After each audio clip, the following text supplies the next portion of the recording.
it gets. Clear the air, was breathing just fine. Gave up on them rumors, who's raising the grapevine. Takes mine, that's literal. Stuck in mine, that's literal. Stuck in general. Start metaphysical, break it down to the mineral. Dare them to, pair up to, 2 by 2. Just me and my pen, they'll get ran on through. Stand on truth, couldn't put the brand on you. Too much pressure blocking blessings, you stressing the crew. What I do, turn it up, get back to wrecking the booth. Spitting all over these, get back to wrecking the booth. Spitting all over these tracks like I'm missing a tooth. Album will be done in about a session or 2.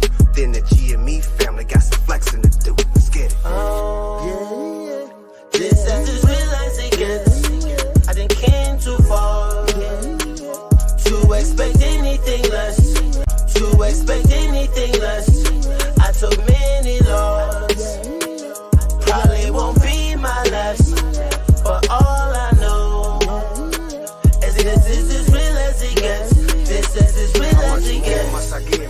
This life ain't mine. Out here, look in the bill, you on backdoor time. No look in the bill, you on backdoor time. No pause, straight talk. No subs in my rhymes. If it was up to me, my G be issuing fines. Like homie, where you at? Homie, why all the cap? Told you from the jump, it's way bigger than rap. Here go the facts. Been snapping on tracks and say Jack and Vanna. Streets no able, never been a scammer. It's time to run the bag, never been a scammer. It's time to run the bag up these balls. It's causing damage, known to keep it low.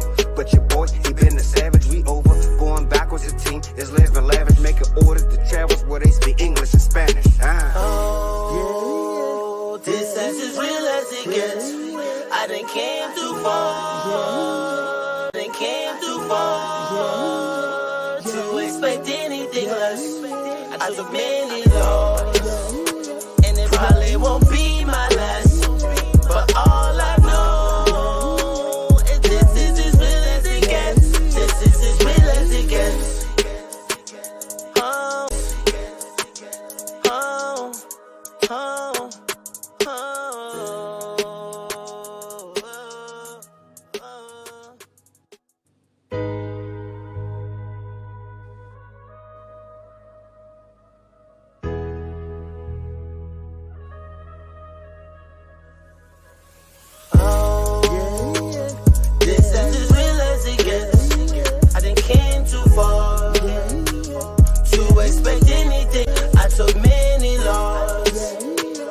Probably won't be my last, but all I know is this is as real as it gets. This is as real as it gets. Clear the air, was breathing just fine. Gave up on them rumors, who's raising the grapevine. Takes mine, that's literal. Stuck in mine, that's literal. Stuck in general. Start metaphysical, break it down to the mineral. Dare them to, pair up to, 2 by 2. Just me and my pen, they'll get ran on through. Stand on truth, couldn't put the brand on you. Too much pressure blocking blessings, you stressing the crew. What I do, turn it up, get back to wrecking the booth. Spitting all over these, get back to wrecking the booth. Spitting all over these tracks like I'm missing a tooth. Album will be done in about a session or 2. Then the G&Me family got some flexing to do. Let's get it. Oh, yeah. This is as real as it gets. I done came too far to expect anything less. To expect anything less. I took many losses.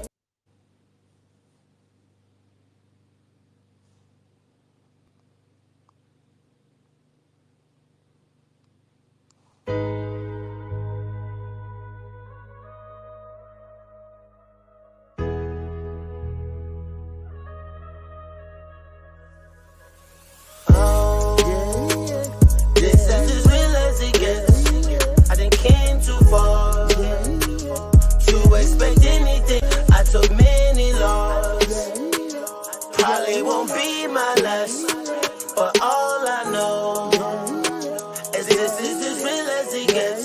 This is as real as it gets. Clear the air, was breathing just fine. Gave up on them rumors, who's raising the grapevine. Takes mine, that's literal. Welcome to another episode of Comics on Life. I want to give it up to my artist that provide the music for my show, Mr. Abel. Thank you so much. Look for his album be coming out soon. We're going to get this started. So I'm going to have my guests introduce themselves.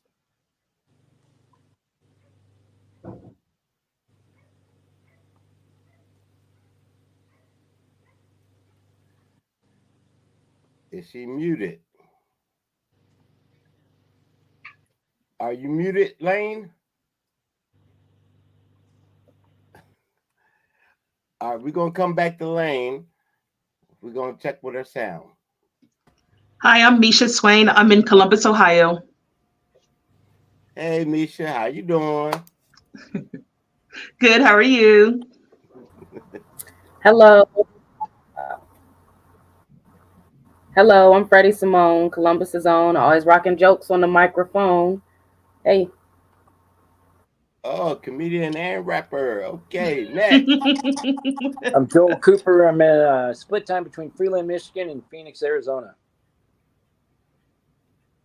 Okay, Phoenix and Arizona. I don't know what city it was. All right, next.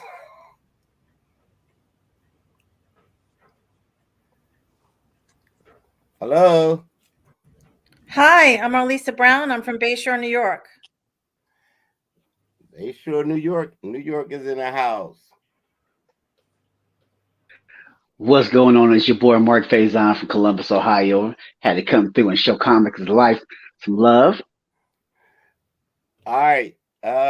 Let's go back to Lane and see if we can hear her. It always happens. This is when you go live. All right, check Lane. If you can hear me, check your sound. We're not getting no sound from you. We was getting sound all through the pre-show, but you see that, Lane? Go out and come back in. All right, we're gonna start with the first question. And the first question comes from G.D. Ferguson, comedian G.D. Ferguson from out of Maryland. Now, he sent me a picture, so I don't know why he would send me a picture and try to have me ask this question. But here's the question. He has a picture of a $10 bill laying on the ground. Well, not really the ground. It's like laying on the floor of some type of building, $10 bill, but I guess some dog done peed on it. The question is, would you pick this up? Now, the dog peed on this $10 bill inside this building. Y'all can't see that. And would you pick it up? Misha? Is it dry? Is it a wet $10 bill? Or? No. From the picture, it looked like the dog just peed on it. Oh, nah, I wouldn't pick that up. $10, you wouldn't pick it up? No, thank you. All right, Joel. I couldn't do it. I couldn't touch the pee for $10. I mean, just not doing it. All right, Mark. Depending on how broke I am, bro, I'm picking that $10 up and I'm spending it immediately. I'm giving it to somebody else. Like, hey, bro, here you go. That's for you. I'm gonna wipe it off for him and everything. Nah, bro. I ain't leaving no money on the floor. My man. Marlisa. No, I would not pick that up. All right, Freddie. I already know that I carry little doggy bags or grocery bags with me. I'm picking that $10 bill up. I don't know about y'all, but inflation, y'all see inflation out here. So I'm picking it up, and like Mark said, I'm immediately passing it over into a vending machine or a U-Scan. That little peed up dollar gonna get out of my pocket, but I'm picking it up. All right, so Mark. Oh, it's on the men's room floor. It's on the bathroom floor because he just The dog uses the bathroom? I know I thought a dog. No. I guess it's not a dog no more. It was a human. Oh, it's human pee. Yeah. Why am I in the men's bathroom to know that's there? Well, I'm in the men's bathroom. That's my next bathroom question. now. It's the women's bathroom now. Lane. Well, you're on chapter 10. I'm on chapter 3 because I have picked up a $10 bill that's been peed on by a dog. I've done that. I volunteer at a rescue, low-cost spay and neuter animal clinic. So, yeah, dog peed What was on the dog it. doing I with picked it $10? Okay, so Yeah. so Mark, Lane, and Freddie said they'll pick it up. Marlisa, Spends just the same. Misha, and Joe said they wouldn't. Now, for No, y'all no, no. three, instead of a 10, it was 100. Would you pick it up? Misha. Yeah. For me to pick it up, a peed on dollar bill would have to be more than $10 for me. 100, yeah, I'm gonna pick that up. Yeah. I'm walking down the street, drying it off. All right, Joe. Hey, everybody can be bought. $100. I'm picking it up. And Marlisa. I am not still picking it up. I'm sorry. It might have been your 100 to Wow. start with. All right. So, okay. So she's not going to pick it up. All right. Now we're going to go on. Oh, crap. Come on. We're going to go on to the next question here. Okay. Now, this question comes from comedian Michael Copenhaver. And I forgot which city. I think he's in Virginia. But he has 3 good questions, actually. We're going to start with this one. Was there ever a time when you were disappointed in yourself, whether it was on stage incident or readiness issue or anything that pertains to comedy? Were you disappointed in yourself? Joel? Yeah, I've been disappointed in myself where, go out and not have the great show that you really intend on having. It's disappointing that you feel like you might have let people down or not. You let myself down, and we're our worst critics. So, it's happened. And see, you know what I do? Every time I get ready to do a show, I always think I'm going to bomb. I always say I'm going to bomb. I'm going to bomb. Right. So I don't really care. I already know I'm going to bomb. And then when I go do the show and I don't bomb, then it makes me feel better. So that's why I put my bar low. And then when I do great, I feel better. Gotcha. Freddie. All right. Was disappointed. Yeah, I mean, you go on stage sometimes and you have, like you said, a whole game plan, and then you might have a good show or, according to the audience, but you forgot some key points that could have, took the joke to a different level, or you forgot a certain word or a certain gesture. So with that, nature, anything we do, we're going to be disappointed, but you just pick yourself up and keep going, keep pushing. That was yesterday. Keep going on to tomorrow. All right. Marlisa.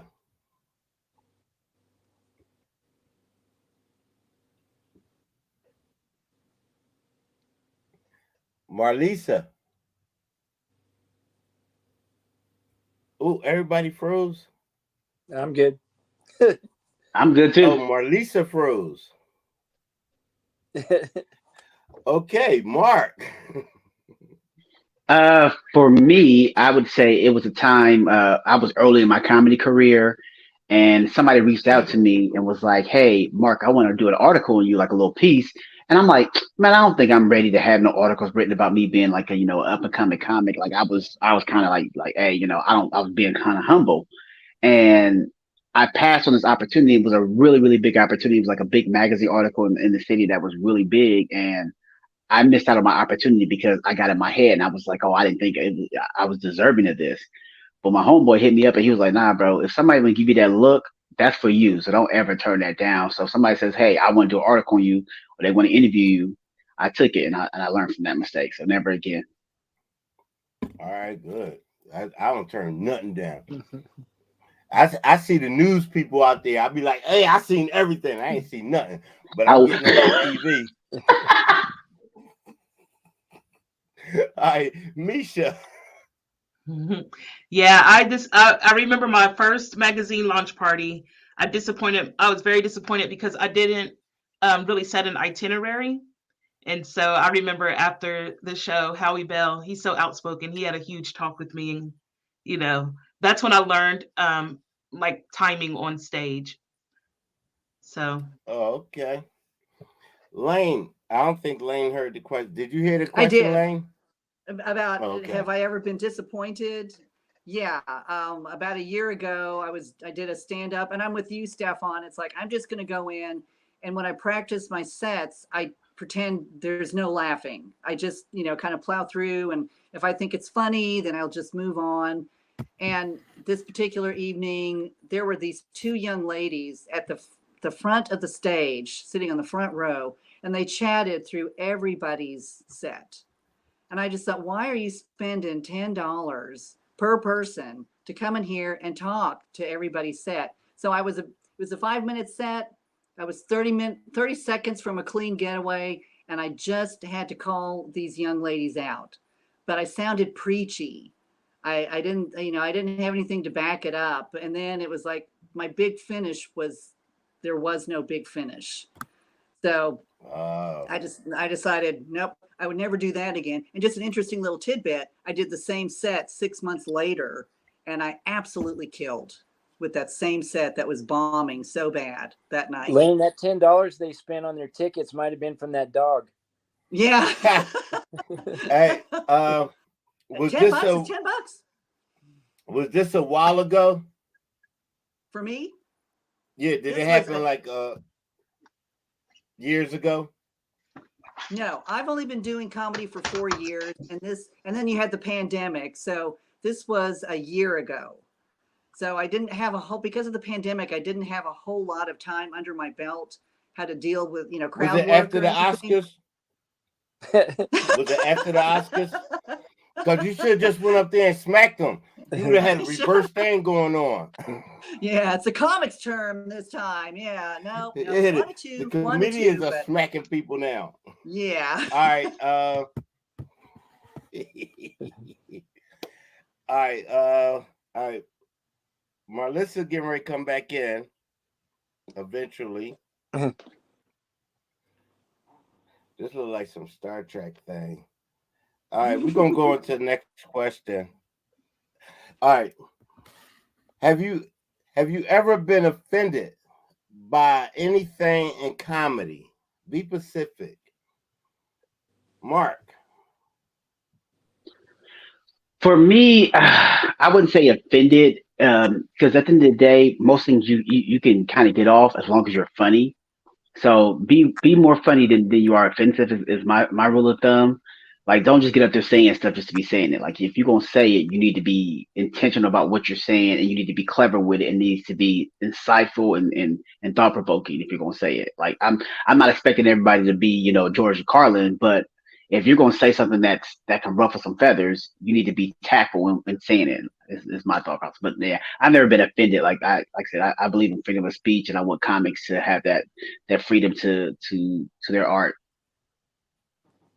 All right. Freddie.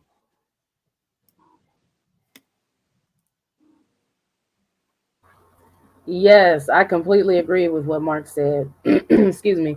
I mean, a lot of people just get up and, like, you just play the dozens on the mic, and you just start pointing people out and making fun, and it's low hanging fruit. And that just, honestly, that lets me know that you're not really funny. You just like belittling people, you know what I mean? Bullying people. So it's really, like you said, like Mark said, rather, be tactful with it. If you're going to ruffle some feathers, have a deep message behind it and actually say something, not just blowing smoke, Yeah, have some type of meaning. Get funny. To it. Actually be funny. Mm-hmm. Yeah. All right, Joe. Yeah, she just took my answer. that was perfect. I mean, yeah. I mean, you can be tactful. You can say anything you want if you do it the right way. But I've never really been offended by anything. Nothing's really been directed at me, thank God. But yeah, I haven't really been offended. But you can say anything you want if you get up there and you do it the right way, respectfully. All right, Lane. Yeah, I mean, I was thinking when you asked that question, well, heck no. I mean, comedy is comedy. You're not supposed to be offended by anything.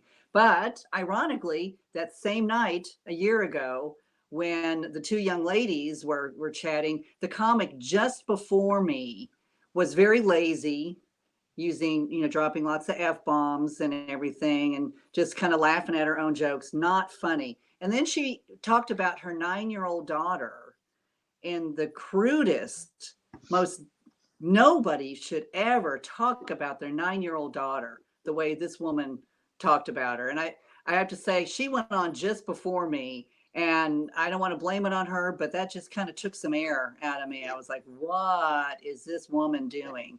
So that was, I found that, talking about her kid like that. What would you call your ex-girlfriend who slept around? That's what she was calling her daughter. 9 years old. Wow. All right, Misha. Yes, I was offended one time. I took my mom to a comedy show, and there was this rap comedian. He went around the crowd, and he freestyled, and he told my mom that her purse was fake. I was very offended. That'll get a guy killed. But wait, that's what offended you. He told you your mom's purse was fake. He made fun of her personally. Just the fact. Yeah, he wasn't like, and it was. And I'm a thug. It was so But funny hold on, though. here's the thing. He was rapping freestyle, and he put that in the rap. Yeah, he's a beast. I give it to him. Cool TLC out of Cleveland. Right. Yeah, he tore my mom up. All right, I gotta ask Misha. Was the person fake? No. All right.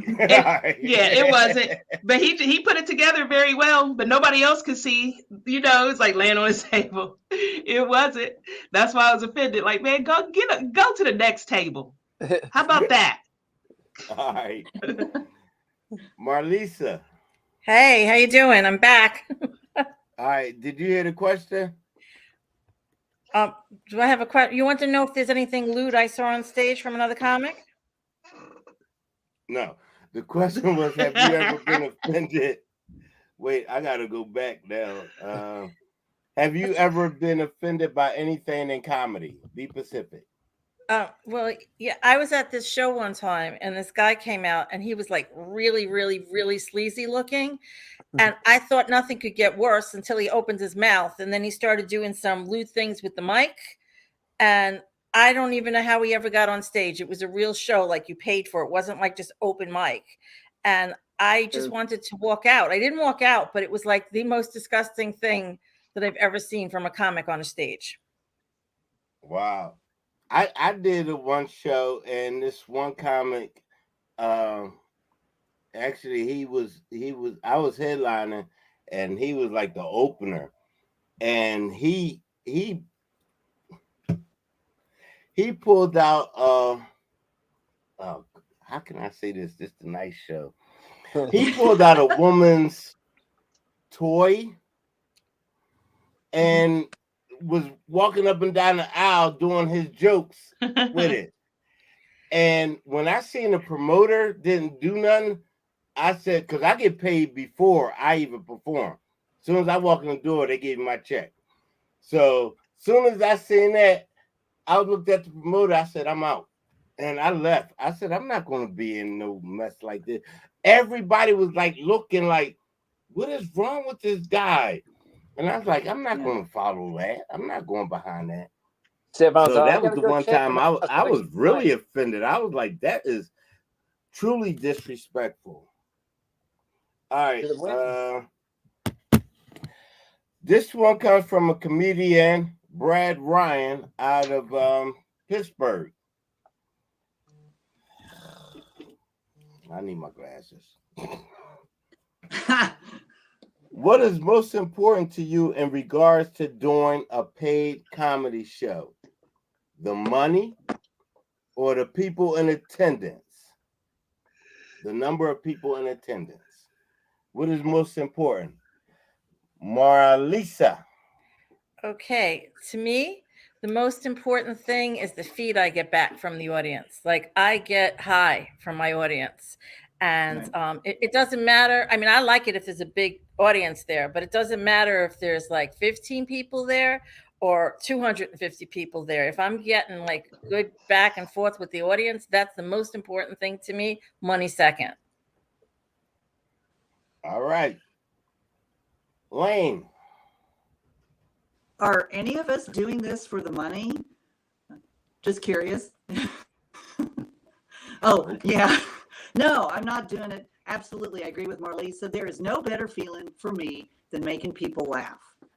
And I just recently started getting booked, so that for me, and I'm unique because I'm an old woman, and being able to be on stage with these young, hip comics and making people laugh and be getting booked after that. It's like, the first time I made any money, I drank it.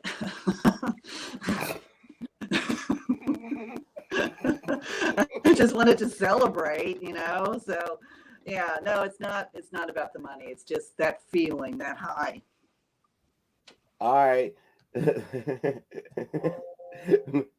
Misha. I'm sorry, can you repeat the question, please? Oh crap. I gotta put my glasses back on. All right. What is most important to you in regards to doing a paid comedy show? The money or the people in attendance? The number of people in attendance? For me, it would be the number of people in attendance. That's it? Yeah, because I'm not a comedian, so I would promote the show. So my goal is to promote comedians. So because I have since for y'all that don't know, I have a media production company and a brand called Slapstick. So I promote comedians. So I want to get the comedian's name out there. So I want all the people to come. I forgot you wasn't a comedian. Yeah. Stefan, how could you forget me? Oh, because I was clowning, because we could cuss, I could really myself, but I'm like, I'm conserved right now with my water in my plastic red cup. Water. Yeah, okay. Water. Yeah. Mark. For me, I've done shows where there was 2-3 people there, and my goal is those 2-3 people who came, I'm trying to give you the best show possible. However, it ain't bad getting paid, but now at the end of the day, if I'm keeping it a buck, I love the feedback of giving people like Lane was saying, that joy you get from feeling people like that's why I wasn't doing virtual shows when it was during COVID. It wasn't the same for me. Like I can be funny this way, but I need to be able to hear you. I need to be able to see you and engage with you. So yeah, that right there means the world to me. That give and take that you get from the audience. That's more important than anything. But if it's yeah. It's been times I have done shows and had like a small crowd. Like it wasn't a big crowd, maybe just 1,500 people. And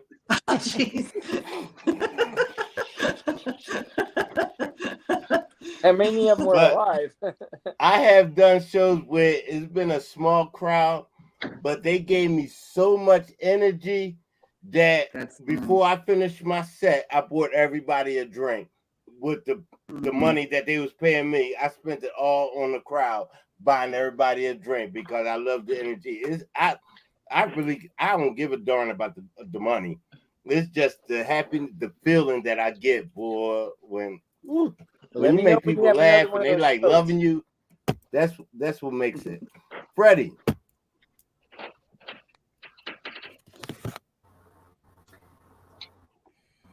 Freddie. I want to make you repeat the question, but I know the question, but it's okay. I want to. Yeah.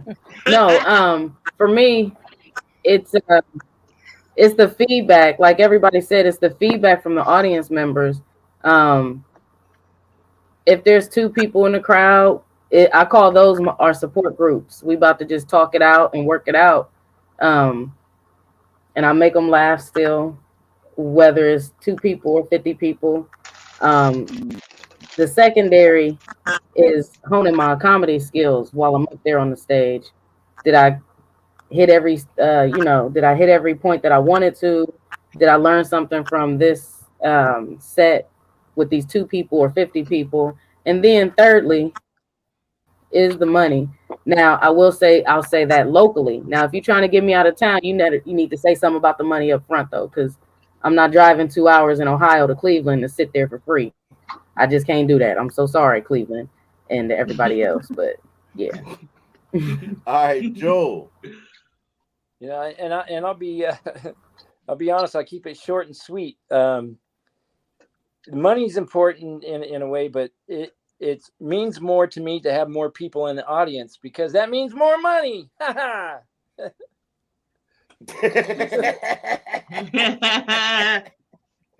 right. I gotta look at her name every time. Marlisa. Hey, how you doing? Why when some comedians, some comics are bombing, they continue versus wrapping it up? So the question is?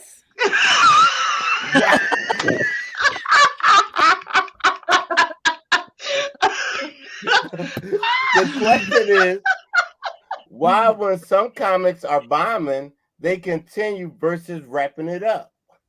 Oh, they are oblivious. Yeah, they're not even paying attention to the audience. They just get up there and they just like, it's like they're at home in the shower and nobody could hear them. They don't even know that they are bombing. They are like somebody that sings that is tone deaf, that doesn't know they're tone deaf and just keeps singing at karaoke. That's what some of those comics are like. You know what I mean? All right. All right, we're going that's the question, but I'm adding a point to it. Have it ever happened to you or you've seen it happen to another comedian? Oh yeah. We went to this thing. It was like half drag queens and half like open mics, and the audience was allowed to boo. And for some reason, a couple of good guys got up in the beginning, and just some obnoxious people were booing just for the fun of it. But then these other people got up and they were like completely miserable, and they just kept going on and on. And if I had a gun, I would have shot myself. I mean, I'm telling you, it was that bad. It was bad. All right. Mark, why when some comics bombing, they continue versus wrapping it up? And have it ever happened to you or you seen it happen to another comedian? I've seen it happen to another comic. Like I saw a guy bomb for 20 minutes straight. That's a hard bomb. Like literally we're sitting there watching. I'm like, oh, like it was 5 minutes in. I was like, oh yeah, this ain't it. Like I might wrap it up. Now, me personally, I like the first time I bombed, I was like maybe in 30 seconds into my set, and I was new. I felt I had to write new jokes every week, and I'm bombing. And there's 2 dudes in the front row. They're looking at me like it ain't a lot of people in there at the open mic. I can see them, they can see me. And he tells his homie, he's like, man, this dude is terrible. I was like, yeah, you know what? That's my time, y'all. Y'all have a good night, man. My name's Mark Faison. The host was nowhere near to be found. He was like, bruh. I was like, nah. Like I knew. And sometimes it's just not your night. Now, that's typically at open mic when you're trying something new. But at a show, I'm gonna bring some heat for that. Like you're not gonna just. I'm not bombing at no show. All right. Misha, has any of your comedians that you promoted bombed? I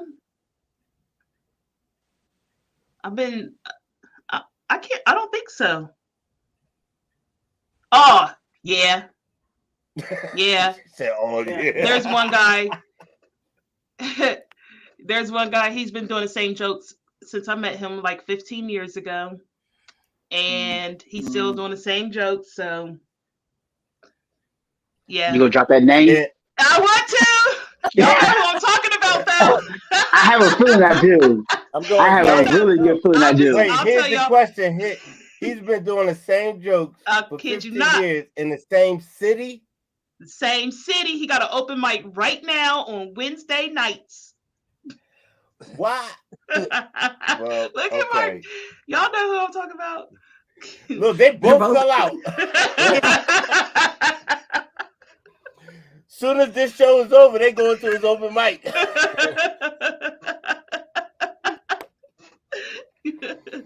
All right, Lane.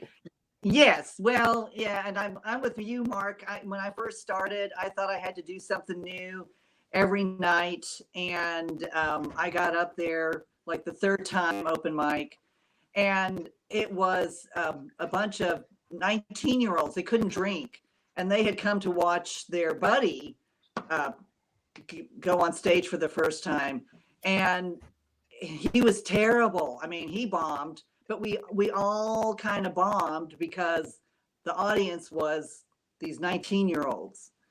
And a very wise man, Kenneth Hughes, who has 2020 Productions here in Greenville, I was talking to him and he said, you don't want to blame the audience, but sometimes it's the audience. And in that particular night it was. And just a real quick thing we were talking about on Zoom. I did a couple of Zoom mics, and there was this young man from France. You know, it's amazing that we got to meet all these comics from around the world, right? So do I need to stop? Do I need to? Okay. Can you guys hear me? Oh, good. Okay. Yeah. We can hear you. Are you? Yeah. And so then anyway, when I was 6 years old, then I did this. So this young man, he didn't get the feedback from on the open mic at the Zoom that you get, you know, on a live stage, and he just wouldn't stop. And it was terrible. There was no point to the joke. There was no flow, nothing. And all I could think of, I was the next one up, and all I could think of is, well, I can't fall off the floor. So this ought to be a pretty good set for me. Okay. Well, we had 30 minutes left until Lane started answering. So, no. That was a good story, Lane. I don't care what Stefan say. It was, girl. Shut up, Mark. Go back to the open mic. I wonder who the other three is. 15-year-old jokes. All right, no. I was just playing that. She was not talking about Mark, y'all. So don't think I was playing. I was just playing.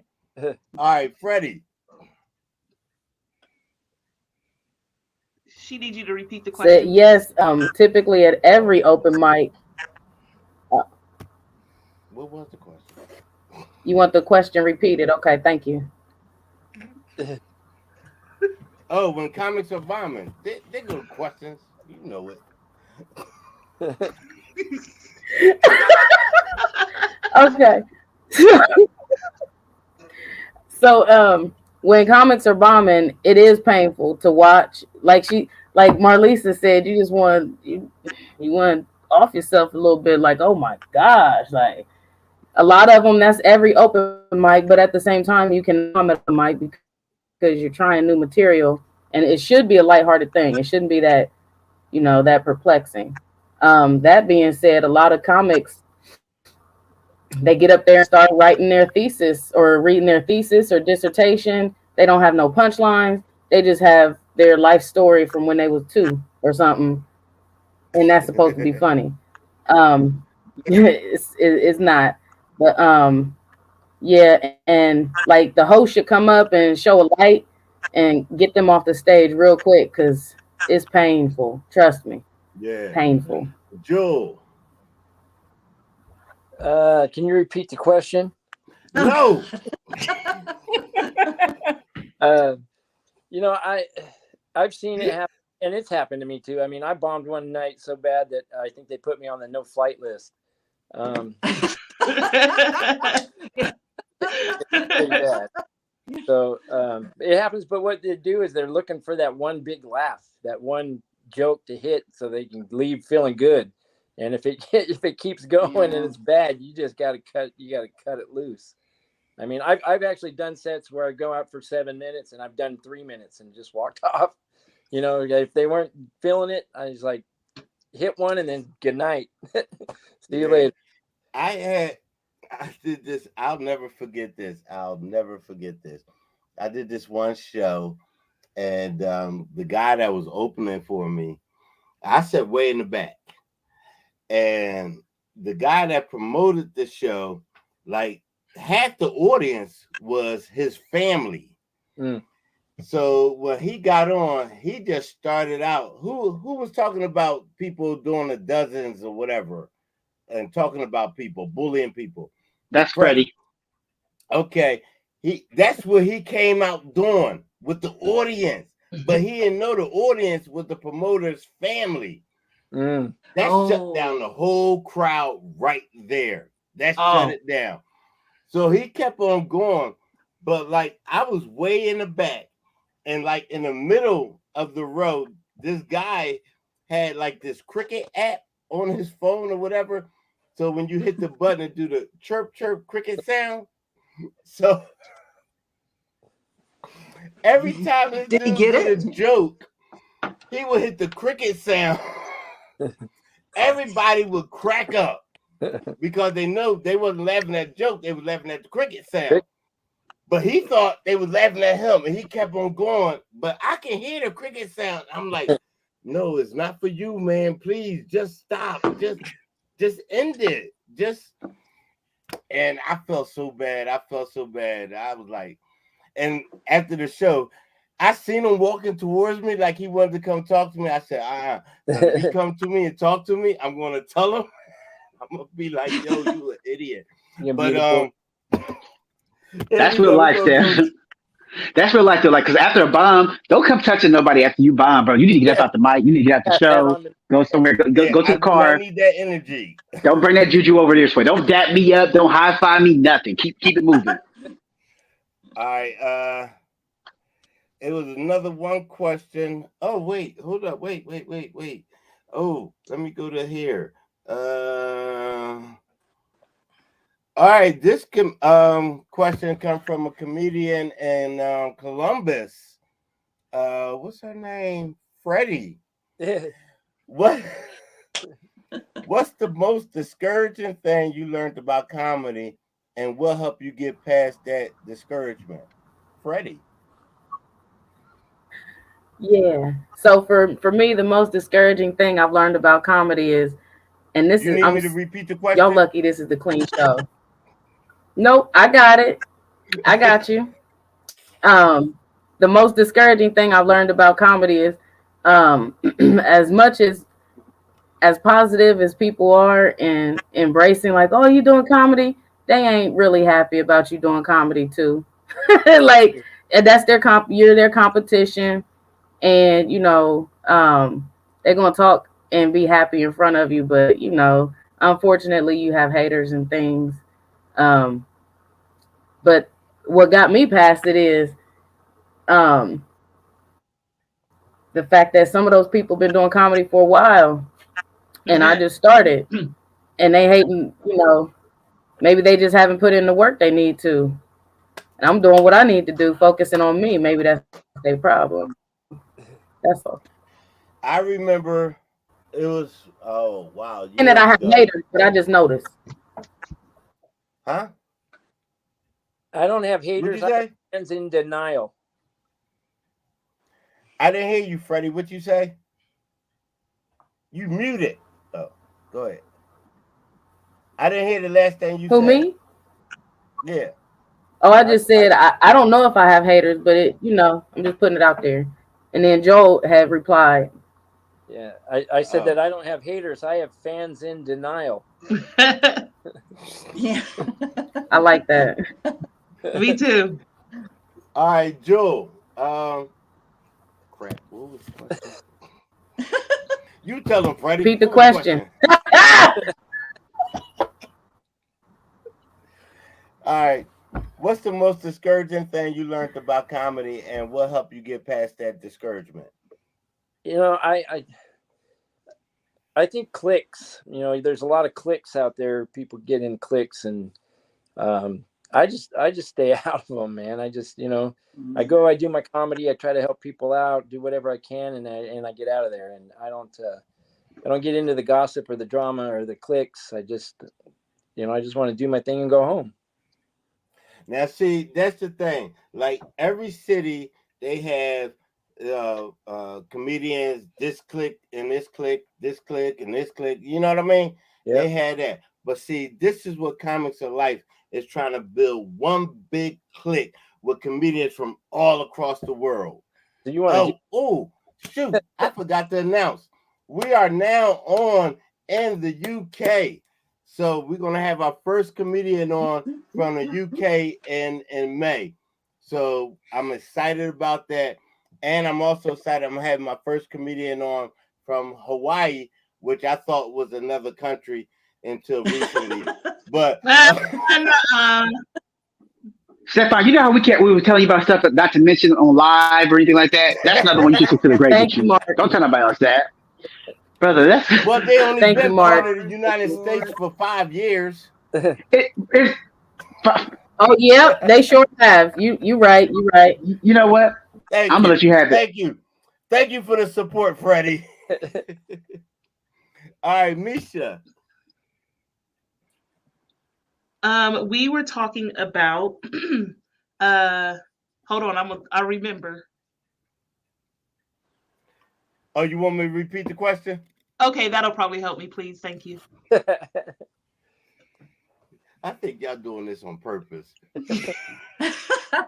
Taking Sorry. our What's the time. most discouraging thing? Now we you all heard got bad about memories. comedy, and we'll help you get past that discouragement. Oh, yeah, I knew it has. Okay, so let me think, because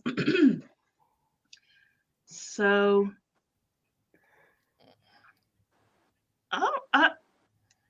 well, with me building my company, I already expected like all types of things to happen, I should say. I don't want to call them out, but I expected all types of things to happen because I've never ever experienced being an actual comedian. So I just feel like with me building my company again to promote comedians,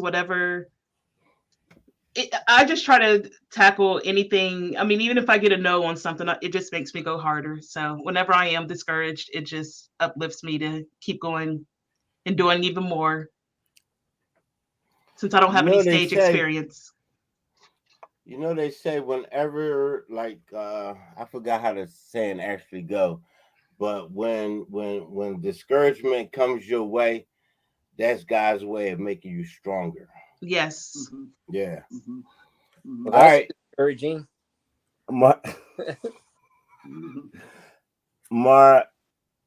Marlisa. Hey, how you doing? I won't make you repeat it. Okay.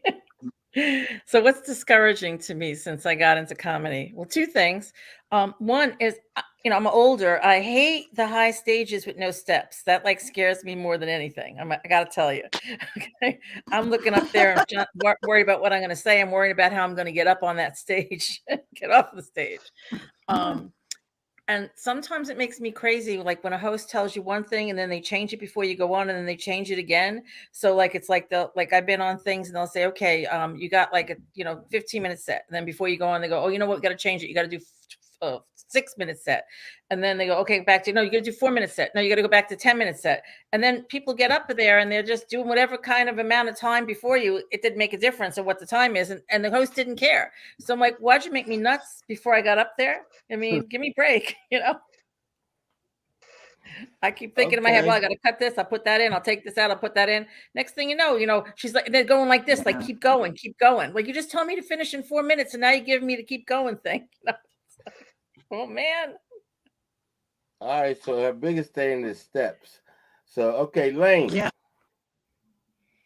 I'm being honest, I don't think I've been disappointed yet. I'm going to harken back. Lisa, I am not your average comic. I'm a lot older than the comics, but they have embraced me and have been so supportive of me and have encouraged me. So it's like I'm not disappointed.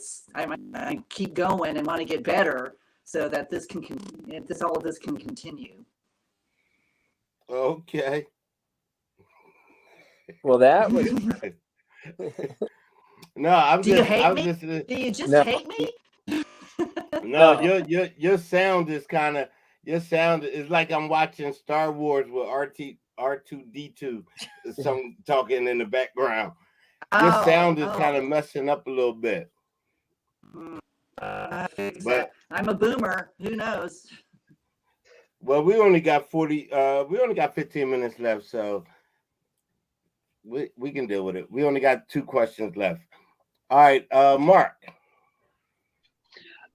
For me, what was discouraging, something that Freddie touched on, some of that, like some of the frenemies of comedy, stuff like that. That's one thing. And then the politics was a big one for me. Like a lot of times people would tell you, oh yeah, I'm gonna put you on this show and put you on that show. And then they don't, because like you mentioned, the clicks and everything. A lot of that stuff is all part of it. I don't like the politics. Like I said, like at the end of the day, the people who are funny, the people who work hard, people who love this comedy and treat it like it's something precious. Those are people I think should work.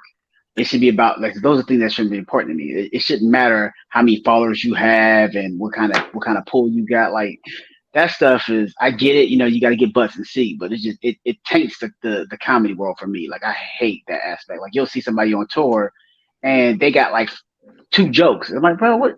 Why would you book them? But that's the nature of the beast, though. Like I said, but I want everybody to win, so I get it. I mean, that's what I say. It's enough money out here for everybody to eat and get paid and have fun. And if we stop trying to step on each other, because the more you step on it, you're still not getting nowhere. You know what I mean? Because once you get to that point, ain't no other comedian gonna work with you. So, because you like, so if we all help each other, we can all, man. All right, Richard Pryor, Red Fox, Eddie Murphy, all 3 of them. Red Fox, before he was getting ready to sign with Sanford and Son, he would not do it unless he was able to bring all his friends from St. Louis and said, I will not do the show unless you put them on the show. And that's how we got Grady, Bubba, what was her name? Aunt Ethel. What was her name? Wanda. No, Aunt. Her real name was Wanda, though. It was Wanda Parks. Wanda Page. Page, yeah. But what was her name? Aunt. I'm the only one that watched Sanford and Son. No, I know exactly who you're talking about. I can't think of her name though. Like I said, that was 30-some years ago. Esther. Yeah. Esther. Okay, he brought all of them with him, and then And they she all was Everything cut out, so I didn't. Oh, and they all started doing stand up when they came to LA to do the show, and all of them became big comedians. Red Fox did that. Richard Pryor brought everybody with him, put him in all his movies. All his movies, some of the people that was in his movie was some of his childhood friends. Eddie Murphy seen Chris Rock at an open mic and took him under his wing. Now look where he's at now. I mean, he's getting smacked by millionaires. Keep my wife's name out of your mouth. But that's what we got to do. The comedians got to hang together and work together and build a network. Okay, this is the last question because we got 10 minutes left. And we're going to start with Lane because she probably take up the whole 10. So anyway, here we go. Okay. Want it. Yeah. Lane, My best. what is your biggest personal victory in comedy? Just recently, there was a most hilarious in Greenville competition. And out of 36 comedians, I came in 6th. Almost made it to the finals, and I couldn't. That's my best, my biggest accomplishment. I'm so very proud of it. All right. Very good. Congratulations. Thanks. Marlisa. Hey, I recently did at a big conference. It was actually the presentation was supposed to be on how to motivate people for diabetes, and I made it a point to make it make people laugh at all different points throughout the presentation. This was like doctors and nurses and things, and every time I wanted them to laugh, they were all on their feet. I got applause during my presentation. People were standing during my presentation, and I loved it. The room was packed. There wasn't enough room for everybody to sit, and I loved it. You said it was for diabetes? It was a diabetes conference, and I So was you were- supposed to be speaking on how to motivate patients. And I made it a point to make it a helpful, informative, funny presentation, and I nailed it. Good. I thought you were trying to give them diabetes. I thought. No. For diabetes. I can't stand it. We're working with patients with diabetes, people that were caring for them. Sweet people. Yeah. Sweet All right, people. Mark. I think for me, one of the ones that I'm extremely proud of is I did a show at OSU. It was one of my biggest paychecks, but more so than that, it was a show for college kids. And as Lane had mentioned, college kids are hard to make laugh because they don't have any life experience. So I'm talking about this and talking about that. They don't know nothing about that. They know top roaming and getting drunk. So I was nervous about it, but I did the show. I got a really good response. The headliners themselves was like, "Yo, bro, you did your thing," and that like I said, that kind of acknowledgement from my peers is that's one of those big ones for me. All right. Misha. Well, I think one of my biggest accomplishments is actually opening my studio and building my team. Last year at this time, I had 8 people on my team. Now I have like 38 people. Wow. 39. I'm here. I'm I'm on your team. All right, Freddie. I guess one of my biggest accomplishments so far was the very first time I did the Funny Bone. It was my graduation, I guess, from the workshop. It was my first time doing stand-up from the Mark Gregory workshop. And when he said, "Who y'all here to see?" and that whole Funny Bone audience literally said, "Freddie Simone." And I was just like, y'all came to see me? Y'all paid to come see me? Like, y'all really love me like that? Y'all love me. Y'all really love me. And I saw people from high school, from my first job 20 years ago. You know, so that was just the biggest accomplishment, understanding that people love me and love my energy, and I want to give that back to them. That's all. Well, that's good. That's good. Congratulations. She works hard. She was working when she was 2 in preschool 30 years ago, and they still came to see her. But I was though. Joel. You know, I haven't really accomplished anything at all. Yes, you did. Nah, man. You know what? This is an accomplishment right here. Being with all you guys, man. You know, networking and being with you guys. This is my biggest accomplishment. How's that? All right. Get that man an award or an Oscar right there, because that brother acting right there. That's a phenomenal job. Being humble. I would have to say Corey Williams, slapstick, put me in coach. What that mean? Put me in coach. Oh, I can't see it now. He doesn't watch sports. He doesn't know what that means. Yeah. All right. I guess for me, my biggest accomplishment was in 2020 when Comics on Life won an Emmy Award. And that was the biggest thing in my life right there. Yeah. There you go. Amazing. So, actually, y'all can y'all see it? Yeah. He's holding it. Yeah. Oh, wow. Here's a Nice. Congrats. with a guy that won an Emmy. Thank you. Listen, if And I we won got an Emmy, bro, I would take that everywhere with me. It'd be in my driver's license photo.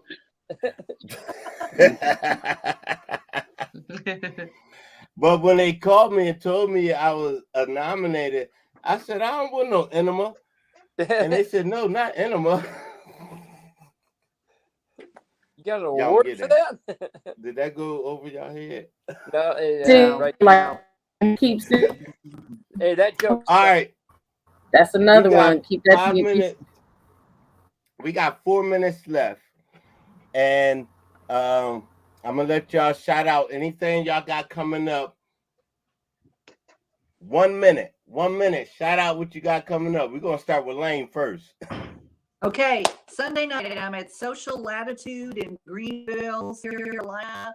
I'm the opener, and the winner of the Hilariously Funny People in Greenville is going to be the headliner, and her name's Gigi LaFleur. Absolutely hilarious. So, All right. Thank you, Joel. Oh, I knew you were going to do that. I will be in Savannah, Georgia next week, but I don't know where. I can't remember where it is. Which is all right. Well, he'll be in Savannah. Just walk around and try to find him. Yeah, just look for this old guy. This old guy. All right, Freddie. All right. Freddie will be at the Toledo Funny Bone on April 27th. Then again at the Columbus Funny Bone May 14th, Mother's Day. And I did look 6 at the Key free event. Get out.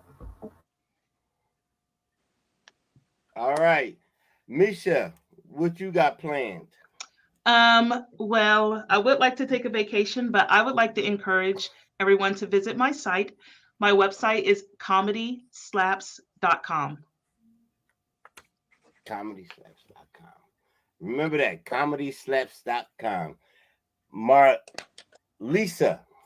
Going back to Governors in Levittown on May 6th and part of a show, and I really love it there. So that's where I'm going to be next.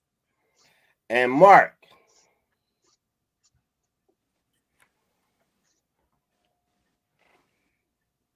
I guess he's not going to be nowhere. My bad. I hate I went to go hit the mute button and hit something else. Yeah, I'm gonna be at next Friday. I'm at St. James Christian Center. I'm doing a clean show for some good Christian folks. I'm there on Friday in Columbus, Ohio. May 3rd, I'm at the Columbus Funny Bone. May 6th, I'm in it's a private show. May 27th, I'm in Toledo, or no, Akron, Ohio. All the shows I'm running together. Yeah. On July 21st, I'm gonna be 40 years old, so I'm gonna brag that out there too. All right, happy birthday! Early birthday to you. All right, thank y'all so much for being on the show, Joe, Freddie, Misha, Marlisa, Lane, and Mark. Thank y'all for being on the show. Please, everybody that's watching now, stay tuned on YouTube and Facebook. The Naughty Show is coming right up. Thank y'all so much. Y'all have a good night. Thank you too. Bye, everyone. Bye, everybody.